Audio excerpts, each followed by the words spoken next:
প্রিয় ভাই ব্রাদার, আপনারা যারা ইউরোপের বিভিন্ন দেশে রয়েছেন, মানে সেনজেন কান্ট্রিতে রয়েছেন, ইতালি হোক, ক্রোয়েশিয়া হোক, রোমানিয়া হোক, পোল্যান্ড হোক, আপনাদের যাদের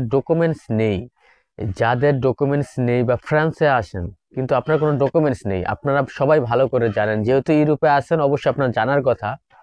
ইউরোপে যদি ডকুমেন্টস না থাকে তাহলে ওই মানুষটার অবস্থা খুবই খারাপ থাকে, কারণ সে কাজের সমস্যা হয়, এমনকি বাংলাদেশে আসা যাওয়া নিয়ে সমস্যা, পরিবারের কাউকে ইউরোপে নিয়ে যাবে বা নিজের কাছে নিবে সেটা তো সমস্যা, মানে এক কথায় সেটেল হতে সমস্যা। তো বর্তমান সময়ে ইউরোপের ভিতরে কোন দেশ সবচাইতে সবার আগে কাগজ পাওয়া যায়, সেটেল হওয়া যায়, আজকে এই বিষয়টা আপনাদেরকে জানাবো, এবং কিভাবে আপনারা সেটেল হতে পারবেন, কিভাবে কাগজ পাবেন সহজেই, আজকে সম্পূর্ণ বিস্তারিত আপনাদের মাঝে তুলে ধরবো। তো এখন বিষয়টা হচ্ছে কি, আপনারা আমার এই ভিডিওটা সম্পূর্ণ মনোযোগ সহকারে দেখেন। আসসালামু আলাইকুম, আমি মোহাম্মদ মেহেদী হাসান। যে যেখান থেকে আমার ভিডিওটি দেখছেন সবাইকে ব্যাপারী মেহেদী অফিসিয়াল চ্যানেলে স্বাগতম। তো ভাই ব্রাদার, প্রথমে যেই কথাটি আমি আপনাদেরকে জানাতে চাই সেটি হচ্ছে কি, বৈধতা একটি মানে অন্যরকম ব্যাপার, মানে এটা খুবই গুরুত্বপূর্ণ একটি ব্যাপার বৈদেশিক ক্ষেত্রে। আপনি প্রবাসের মাটিতে আছেন, আপনার বৈধ থাকাটা খুবই জরুরি। তো সেই ক্ষেত্রে সেনজেনের যে 27টা না, এখন তো 29টা সেনজেন কান্ট্রি। তো এই 29টা সেনজেন কান্ট্রির ভিতরে সবচাইতে বেস্ট, সর্বপ্রথম এখন কাগজ পাওয়া যাচ্ছে স্পেনে। হ্যাঁ, আপনারা ঠিকই শুনেছেন। আগে কিন্তু আপনার সবার আগে পর্তুগালের ডকুমেন্টসটা হতো, এবং কি পর্তুগালের পাসপোর্টও 5 বছরে পাওয়া যেত। ঠিক আছে, এরকম একটা সুবিধা ছিল, কিন্তু পর্তুগালের এই বিষয়টা এখন বন্ধ হয়ে গেছে। পর্তুগালে এখন এই সুযোগটা থাকছে না। কিন্তু স্পেন সেই দিক থেকে আবার হাত নাড়া দিয়েছে। তারা কি বলছে, তারা এখানে সরাসরি তাদের ফরেন মিনিস্ট্রি থেকে জানিয়ে দিয়েছে যে তাদের দেশে 2 বছর স্টে করার পর একটা মানুষ এভাবেই ডকুমেন্টস পেয়ে যাবে। সে কিভাবে আসলো, কোন দেশ থেকে আসলো, সেটা মূল বিষয় না। সে যদি এই আমাদের স্পেনে 2 বছর স্টে করে তাহলে অবশ্যই সে ডকুমেন্টস পাবে। তো আপনার সেই ক্ষেত্রে ডকুমেন্টস পাওয়ার জন্য কি কি করতে হবে? অবশ্যই আপনি ইউরোপের সেনজেন যেই কান্ট্রিতে থাকেন না কেন, আপনার কোনো ডকুমেন্টস নেই, আপনার কোনো লিগ্যাল কাগজপত্র কিচ্ছু নেই, আপনি স্পেনে চলে আসবেন। অবশ্যই আপনি আপনার যদি কোনো আত্মীয় স্বজন পরিচিত কেউ থাকে তাহলে তাদের সাথে যোগাযোগ করবেন। স্পেনে যদি কেউ থেকে থাকে তাহলে আপনার জন্য বেটার হবে, ভালো হবে। কারণ বুঝেনি তো, বিদেশের বাড়িতে একজন পরিচিত লোক থাকলে অনেক ভালো হয়। আর বিশেষ করে মাদ্রিদ শহরে আসার চেষ্টা করবেন, এখানে বাংলাদেশ কমিউনিটির অনেক লোক রয়েছে। তবে আরেকটা কথা এর পাশাপাশি বলি, বাংলাদেশিরাই একজন আরেকজনের ক্ষতি বেশি করে। ঠিক আছে, তো আমাদের আমাদের বাংলাদেশি মানুষেরা উপকার করতেও জানে, অপকার করতেও জানে, তো অপকারটা একটু বেশি জানে। তো যাই হোক, সেই কথা না বলি। তো বিষয়টা হচ্ছে কি, আপনি স্পেনে আসার পর প্রথম যে কাজটি করবেন সেটি হচ্ছে কি, আপনাকে সর্বপ্রথম মানে এন্ট্রি যে করবেন, আপনি একটা হাউস বা একটি বাসার কন্ট্যাক্ট নিতে হবে আপনাকে। ঠিক আছে, আপনার ওই বাসাটা 2 বছরের কন্ট্যাক্ট থাকতে হবে, এবং আপনি এন্ট্রি করার জন্য থানায় পারমিশন নেবেন। আপনি যেই এলাকায় উঠবেন সেই এলাকার থানাতে আপনি একটি এন্ট্রি পারমিশন নেবেন। সেই পারমিশনে আপনি 2 বছরের চুক্তিতে একটি বাসা বা হাউস কন্ট্যাক্ট নিতে পারবেন। আপনি তখন মানে ওই বাসাতে কন্ট্যাক্ট করার পরে, বাসাতে ওঠার পরে আপনি ওখানে কি মানে থানা থেকে একটি পারমিশন পেয়ে যাবেন, মানে 2 বছর স্পেনে থাকার মতো আপনি কিন্তু পারমিশন পেয়ে যাচ্ছেন। ঠিক আছে, এখানে আর আপনার কোনো মানে অ্যাকোমোডেশন মানে থাকার যে বিষয়টা, এটা নিয়ে আর কোনো দুশ্চিন্তা রইলো না। পরবর্তীতে আপনি যে কাজটা করবেন, আপনি কি এই অ্যাকোমোডেশন বা থাকার পারমিশনটা পাওয়ার পরে কি আপনি কাজ করতে পারবেন? না, আপনি তখনও লিগ্যাল ভাবে স্পেনে কোনো কাজ করতে পারবেন না। কিন্তু আপনি পার্ট টাইম যে কাজগুলো রয়েছে এগুলো, বা আপনার পরিচিত কোনো লোকের মাধ্যমে কাজ করার চেষ্টা করবেন, যেহেতু আপনাকে স্টে করতে হবে এখানে। আর যদি আপনি মনে করেন আপনার অর্থবিত্ত আছে, সমস্যা নেই, আপনি 2 বছর এইভাবে বসে শুয়া খাইতে পারবেন, সমস্যা নেই, তাইলে আর কাজ খোঁজার দরকার নেই।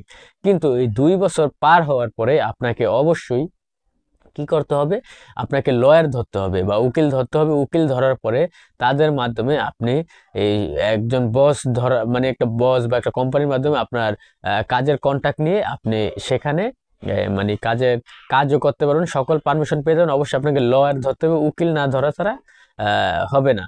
ঠিক আছে, এটা আগে নিজে নিজে করা যেত, এখন নিজে নিজে করাটা বন্ধ হয়ে গেছে, কারণ নিজেরা করতে গেলে অনেক সময় দেখা যায় সকল ডকুমেন্টস এক জায়গায় করা যায় না। এই জন্য এখন তারা বলছে যে আপনারা লয়ারের সাহায্য নিতে পারেন, এবং লয়ারের সাহায্যে সকল ডকুমেন্টস গুলো আপনারা জমা দিতে পারবেন। ঠিক আছে, আর আপনারা অবশ্যই 2 বছরের মাথায় ওখানে ওই দেশে সকল ধরনের কাগজ, কাজের কন্ট্রাক্ট, অ্যাকোমোডেশন, এভরিথিং, সকল ধরনের কাগজগুলো পেয়ে যাচ্ছেন।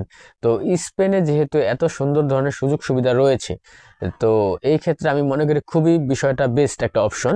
আর স্পেন তো আমি আমার জানা মতে, বিশেষ করে আপনাদের সবার জানা মতে, স্পেন কিন্তু একটি বেস্ট কান্ট্রি। ঠিক আছে, যদি আপনি স্পেনে সেটেল হতে পারেন তাহলে আপনার ভবিষ্যৎ অবশ্যই ভালো হবে। আর সব একসাথে ইটালিতে যা গাদাগাদি না কইরা, ঠিক আছে, একটু সরায় ছিটায় যান, বিভিন্ন দেশে সরায় ছিটায় যান। এটাই হচ্ছে, এক জায়গায় থাকতে হবে, এক দেশেই থাকতে হবে সবার, এরকম না। মানে আমরা আমাদের দেশে মানে ইতালির একটা নাম হয়ে গেছে, ঠিক আছে, কিন্তু ইটালির চাইতো বেস্ট বেস্ট অপশন বা ভালো ভালো আদার্স কান্ট্রিগুলা কিন্তু আছে।